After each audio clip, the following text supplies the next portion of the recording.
Alright folks, for this lesson I want you to look at the hand that you're not drawing with and kind of close it up, and then take your index finger, the one closest to the thumb, and point it straight out, but keep the thumb and the other fingers kind of tucked in together somehow. But let's take a look at the hand in general. If it's coming off the wrist down here, then you probably have it. I'm looking at mine in that about that angle right there. This is going to be the index finger. So what I see right here is the first knuckle that comes down, and then I have a longer line coming down there to the first joint, and then to the second one. Notice how that one dips too, and then this final one kind of goes a little bit, does a little bit of the two-step there, come out and then dips down, and then now the finger kind of comes in and comes up and around about to there. Now here's where this differs from looking at the top of the finger, because the bone is right back here, and then but your padding starts and it only comes back about halfway, and then the padding for the hand probably is going to take up, especially if you have it in this crunch position for the finger right in here somewhere, something about your hand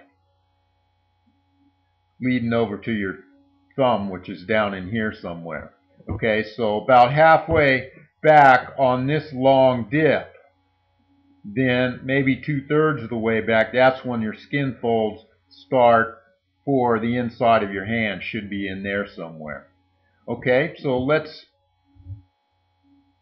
talk. What are the phalanges? The phalanges are these bones on your finger. This first one comes up here to set this, which you'll usually see is what's a key for drawing hands. You're always going to be looking for that. Then you have this bone comes down to this knuckle right here. Now that's called a phalange, this bone right here. This is another short bone, and that's a phalange. And then you have your bone that goes out like that to the end of your finger there. Now this bone that goes back in your hand, we'll talk more about it when I do some of the hand series, and that's called a metacarpal. And then your wrist bones are called carpals. Alright, but that'll give you an idea and a start. Well, let's talk about this first. Concave.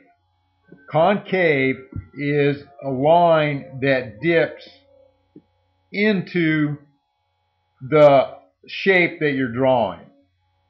In other words, it'll fill water, or think of it just being inside a cave. You're sitting inside a cave. And convex, these lines down here that round out of the shape, the general shape. I don't really have anything to think of about those. You just have to remember the concave is your cave, and you could hide in it. Alright, now let's talk about the last thing, the skin folds. And let me use my eraser here, and I'll erase a little these bones, the phalanges. Start trying to memorize that, but you'll get it more in other lessons. So let's talk about our skin folds. And what skin fold is just these areas in between the padding of the bottom of your finger. Alright, so when it's straight out like that, when you're drawing, you're only going to be able to probably see a little bit like that. And then this one, look at your finger and see what you have. You probably have a little, probably comes up where? Somewhere in here. And you have other small skin folds here if you want to get real detailed, but generally you're not going to have to get that detailed. But if you can get these nice shapes in here, this skin fold comes up in here, and there should be some, padding here, more skin folds in here. But that's the term we use in drawing, looking for the skin folds. Because when I take your finger and I put it curled up in this position, look at those skin folds now. Okay, and we'll talk about that. later too. Thumb coming out in here somewhere. All right, drawing hands from the side.